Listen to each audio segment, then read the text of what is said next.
and we know from Cowan that that's still misconduct.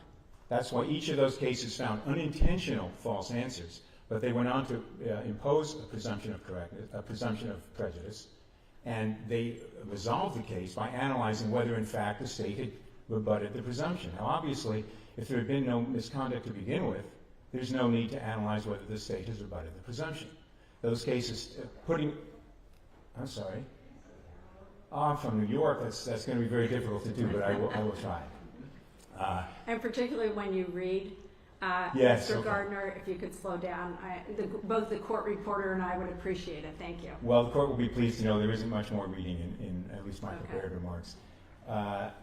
So I don't believe that the state's position can be squared either with the language of Manriquez or with the fact that Manriquez, Cowan, and Boyette all went on to resolve the case by looking to see if, in fact, the presumption had been rebutted.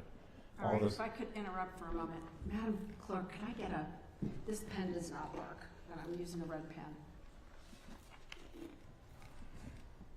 Thank you. You may proceed. So that brings us to the merits of whether, in fact, petitioner is established by a preponderance of the evidence that misconduct occurred, that false answers were given